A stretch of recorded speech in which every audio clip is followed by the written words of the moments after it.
get my 6.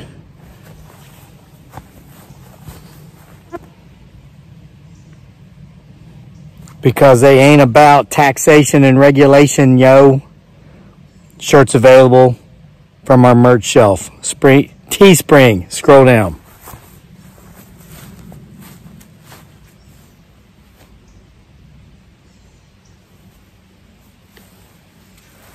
All right, so my family is back. Yay. Many of you know this already by now because you watch my wife's channel, Dearly. Her channel's name is Life with Dearly. My wife and my son, who have been away from me for 3 months now, visiting their family back in the Philippines, they are now home. We're together. I picked them up at the airport in Charlottesville last night. And man, what a load off. It's crazy. I noticed today that I have been hungry and I just keep eating and eating and eating. And it occurred to me what's going on. It's like I've got my appetite back. Now I've eaten in the 3 months they've been gone, but somewhere along the line, I guess I was eating at the times of day that I knew it was mealtime because I knew I was supposed to, but I had not felt hungry. Proof of true love. These are the things that happen, you know, when you're truly in love. And don't worry, I got a creepy story. I got a creepy story for you. And my brain is a little scrambled because, you know, Philippines is 12 hours ahead. So as I'm recording this, it's almost 5 p.m. U.S. East Coast time. It would be 5 a.m. almost Philippines time. So what's going on is my wife and son have decided they want to adjust.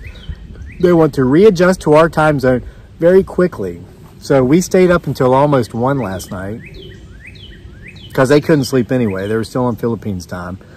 Went to sleep, and then they were wide awake this morning at 5 a.m. So guess what? This guy's been wide awake since 5 a.m. on 4 hours of sleep, and we didn't take naps today. So we're going to get through it together, and of course, I don't have to readjust to the time zone difference, but I want to be with them. I have not seen them in 3 months, so if they're awake, I want to be awake. So as much as I wanted to take a nap here about an hour ago, I made myself stay awake. I wanted to come up here and make this video. But I do have a creepy story for you. This isn't just about all heartwarming, heartfelt homecoming, which we're very happy about. And we know so many of you are too. I think Dearly's video she made about that got more than 1,000 views in its first hour when she published it today. And that's like a record for her. Her channel has like 9,000 subscribers and she's never had 1,000 views in the first hour of publishing a video. And of course it was about, you know, their home, and the cover image just showed us together, me, her, Daniel, and I think Winston the rabbit's in it. We appreciate the fact that you guys were so concerned. We do appreciate you. Now with this said, now that they're back, it's like this blockage, not this blockage, we took care of that a few months ago at the hospital, Martha Jefferson Hospital here in Charlottesville. But this blockage up here, because I'd mentioned that I'd started Bigfoot Sasquatch Files Volume 11. Yeah, I started it, but I didn't get very far with it. It's just like I couldn't create, I couldn't think. And like I said, I was only eating because I knew it was time to eat. But it's like, if my family is not with me, a part of me is gone. But they're back. And so now it's like, whew, the juices are coming back, the creative juices. And I can see getting back into Bigfoot Sasquatch Files Volume 11 very soon, and probably finishing that very soon. But it made me think of a story that I've never shared in any of the Bigfoot Sasquatch volumes and none of the books I've written, and I've never talked about it on here. And you know, I can't even remember this guy's name, but back when I was in college, this is a quarter of a century ago, right? 25 years or more, almost 30 years ago now. I'm almost 50. Gnats everywhere. Excuse me for doing this. There's just gnats everywhere. And keep watching. You never know who or what may come out here and try to hear this story. So there was this guy I went to college with. He was almost 30. He was what you would call a non-conventional student or non-traditional student, I think they called them. These are just people who were older. You know, after they were 18, they got out of high school. They kind of went out into the real world, maybe the military, maybe the workforce. But then when they got a little bit older, they decided they wanted to go back and further their education. So this guy, of course, this is back in West by God, Virginia. Not here in Virginia, West by God, Virginia. And now a lot of folks often ask, why do you put the by God in there? Isn't that kind of taking the Lord's name in vain? No, it's so you'll know we're talking about West by God, Virginia, not Virginia, because they're two different states. A lot of times you talk about West Virginia, they think you're talking about the western part of Virginia or southwestern Virginia, down south of Roanoke, because that's also Appalachia, part of Appalachia region. Charlottesville's out of Appalachia, still in Virginia. If you go down south of Roanoke, it's part of Appalachia. They think you're talking about that. And so we put that by God in there to throw you off guard for a minute, so you see that there's a separation. West by God. Duh. Just like those preachers on TV would say, God, duh. Virginia. All right, small college in West by God, duh, Virginia. And this guy was about 30 years old, and he was from, I can't remember his name, but I'll tell you where he's from. I think it was Pocahontas County, West Virginia. There's a couple little communities there called Durbin and Bartow. Very small, specks on a map. But you know what? Some of the best native brook trout fishing in the world. In the world. I used to go brook trout fishing there myself. That's why when the guy told me he was from there, I was like, yeah, brah, I used to go trout fishing over there. He says, well, it's interesting because that's where my grandparents met. His grandfather, now this guy, he would be like almost 60 now. So this is going back a century. So this is old school by modern times. And the reason I think of this is because I'm thinking about how people meet, how people, you know, it's so funny. Kids will repeat everything. Kids will repeat everything. Keep this in mind. And when we came to the U.S. from the Philippines, you know, I was coming back, of course, I'm from here. And then my wife and Daniel were coming for the first time. He got, you know, he started kindergarten. We got here 3 months before they get into kindergarten. He's meeting people. He's being invited to birthday parties. We're going to birthday parties. We're meeting some people. I didn't know anybody here. I mean, I lived here like 15 years ago, but it was in a completely different part. It was actually in a bordering county. So I didn't know a lot of the folks that live here in my part of Albemarle County where I am now. So he starts going to school. So he's, you know, he comes home from school one day and he goes, so Mom and Dad, what kind of bar did you guys meet at? And we're like, huh? And he's like, what's a girl bar? Mom worked at a girl bar and that's where you met? And we're like, what? We're like, what are you talking about? And he said, oh, you know, I was in school today and I was talking to my friends and they were telling me how beautiful my mom is, because all of my son's friends think my wife, his mom, is gorgeous, which she is. You've seen her. If you haven't seen her, go check out the channel, Life with Dearly. And I guess some little kid's mom said that I probably met her at a girly bar. Right. This is terrible. I mean, this is just what was said. These are not my words. These are the words of another. But it was that typical stereotype stuff, you know, because she's from the Philippines and she's a little bit younger than me and really pretty. And as you can tell, I'm not. All right, come on. I'm trying to be humble, but you can tell I'm pretty. I'm pretty too, but I'm not as pretty as her, okay? She's a lot prettier than me, even though I am pretty. So we had to explain to our son, no, actually, that's not how we met. And so we talked about how we met. And for some reason, that story came back at me today because my family's back. And I'm thinking about this guy I went to college with because he told me about how his grandparents met. They're in either Durbin or Bartow in Pocahontas County, West Virginia. It's a creepy story, I'm going to tell you. And so his family has been from there ever since because his grandfather originally was not. His grandfather was from out west somewhere. And he was a businessman, but he loved to trout fish. You know, like I think Montana, might have been Montana. And he had always heard about the wonderful native brook trout fishing on the East Coast, particularly in Appalachia, places like West by God, Virginia. And Pennsylvania has some really good brook trout fishing too. Maine, keep going up the East Coast there, good fishing. So he comes, gosh, this had to have been a century ago. And he's out in the wilderness, he's trout fishing, and this is a story his grandfather told him. And this kid, by the way, well, this 30-year-old man that I went to college with, first, last, and only time I ever drank moonshine in my life. He had it in the old Kerr jars or the mason jars. I guess they were still making it out there at his place. And it was like gasoline. I guess it'd be like drinking gasoline. And I tried it. that's what you do in college. You try stuff, you know. So anyway, his grandfather had come east from out west. He's trout fishing, and he's out on the, it was the south, I think it's the south fork of the south branch of the Potomac. It's crazy. It's this tiny little stream about this wide that becomes the Chesapeake Bay. Really, it flows into the Potomac, the main Potomac River. It flows out here up in DC, a couple hours north of here, into the bay. And I fished those headwaters. And you could go in there, and this is 25 or 30 years ago. I don't know if it's the same now because of certain things that maybe have been done to the land, maybe not proper, people were not being proper stewards of the land, and also overfishing. I was always a catch and release kind of guy.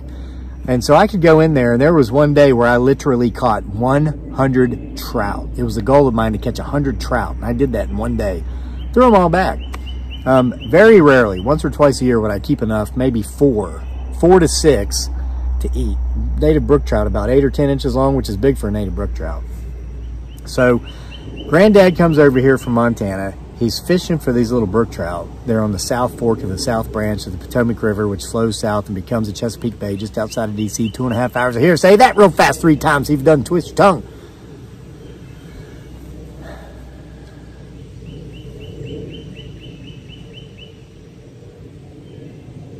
Well, I guess the fish were biting real good that day, and he kept going on and on and on up the stream.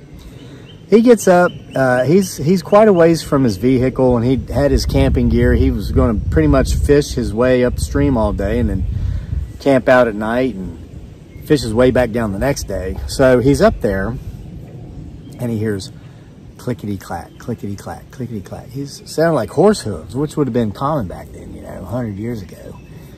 So over the horizon comes this girl that was about 20 years old, and this guy was in his mid-20s at the time. She wasn't all that, but she wasn't by any means not, if you know what I'm saying. She's a girl of average appearance. This is how the story was told to me. She comes over the hill on a horse, and she's just out horseback riding. She sees a guy, and they start talking, and he offers her a sandwich and some food, and so they start talking, and she tells him, you know, after they'd gotten to know each other a little bit, she says, you don't want to be up here after dark. I really hope you've made plans to get out of here before dark. And he said, well, actually, no, I'm going to camp up here. I'm fishing my way up till dark, and I'm going to camp. And she goes, oh, I don't think you ought to do that. And he says, well, why not? And she says, you know, I can tell by the way you talk, you ain't from around here now, are ya?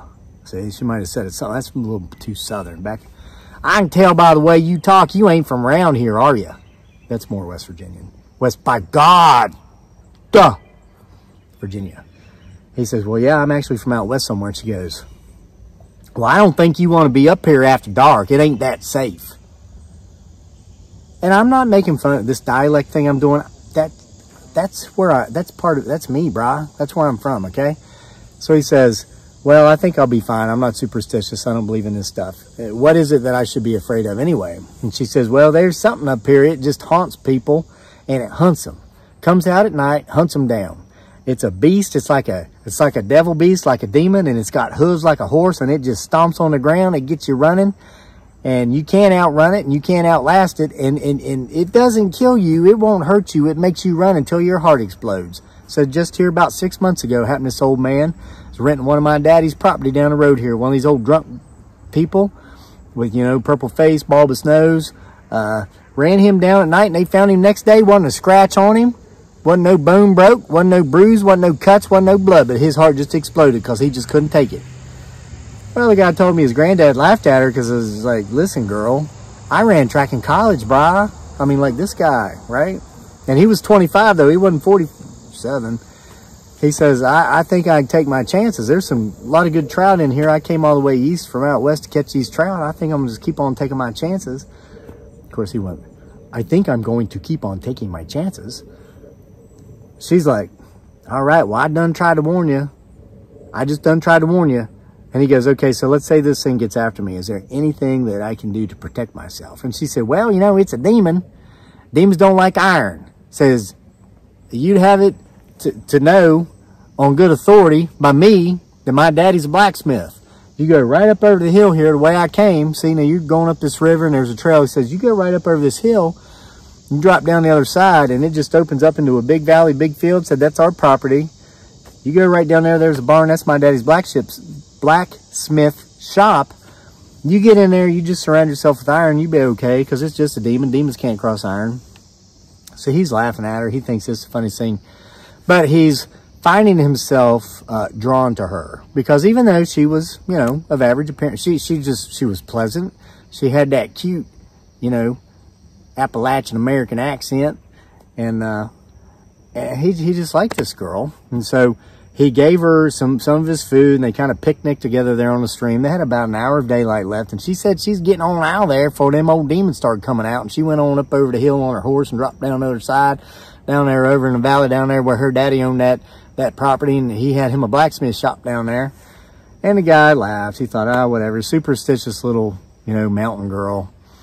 She was, you know, more time he spent with her, the more he was attracted to her, because, you know, beauty, it's what do they say? Beauty's only skin deep. Well, unless you're really, it's not. It can be. If you're beautiful on the inside, it'll show on the outside, you know? And so this is kind of the story with this girl. At first glance, she was like a plain Jane, but he liked her. And he thought, wow, I like her. So she goes on over the hill. He continues to fish up till about dark. Gets too dark to see.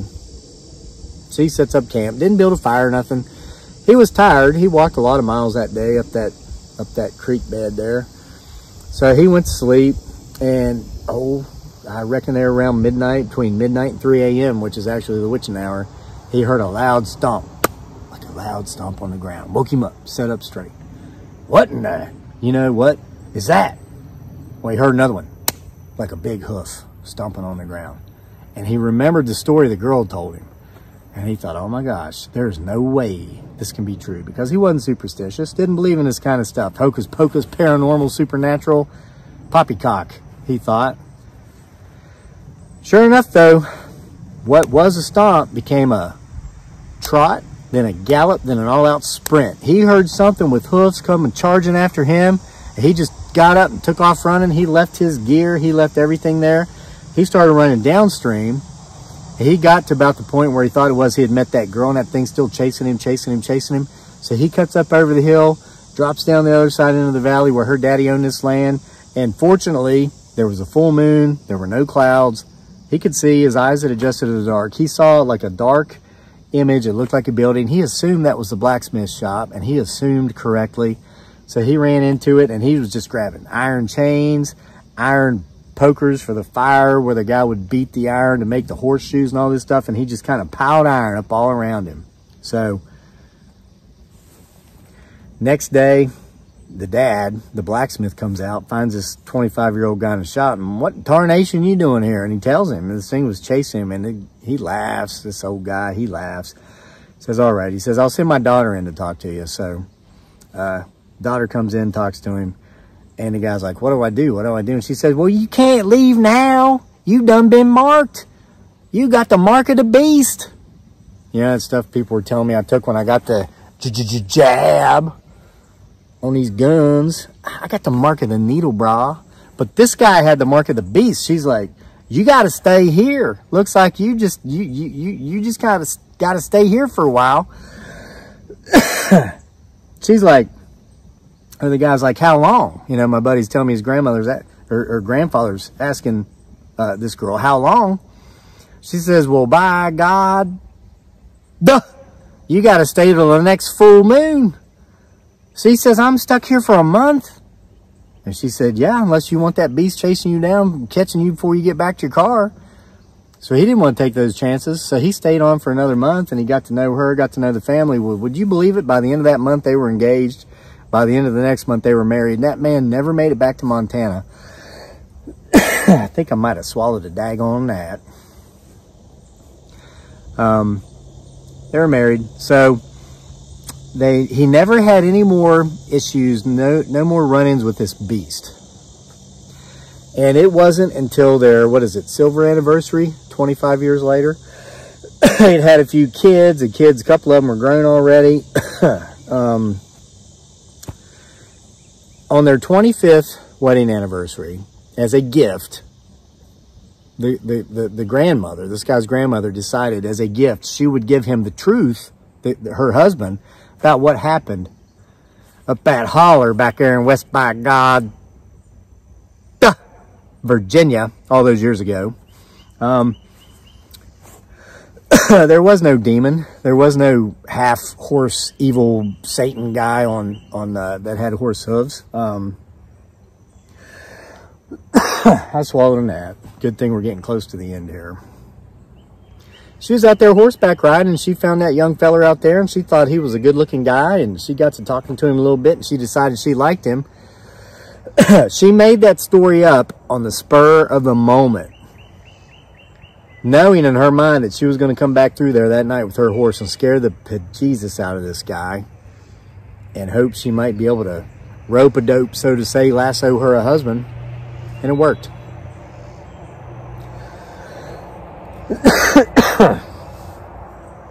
So I looked at my buddy. He told me that story. I said, so there was no demon. This is not really truly like a story of the supernatural or paranormal. She kind of suckered him. She outwitted him. He said, yeah, pretty much. And that is, of course, when I said, hey, will you please pass the moonshine? So hope you enjoyed this story. I got a lot of catching up to do with my family. And I got to get this gnat out of my lungs. So we'll see you for more next time. From here at Homesteading Off the Grid, whatever the hell this channel's about, and make sure to go to the links in the description box below. I've got print copies of The Lunatic here at the house. You can buy it from Etsy. No, I think I've sold out all the box, but I've got Olive Capri coming any minute now. It might be here today before the sun goes down. So check that out. And of course, you can get them all on Amazon as well. But the benefit of getting them on Etsy is that I autograph them and send them to you. See you for more next time.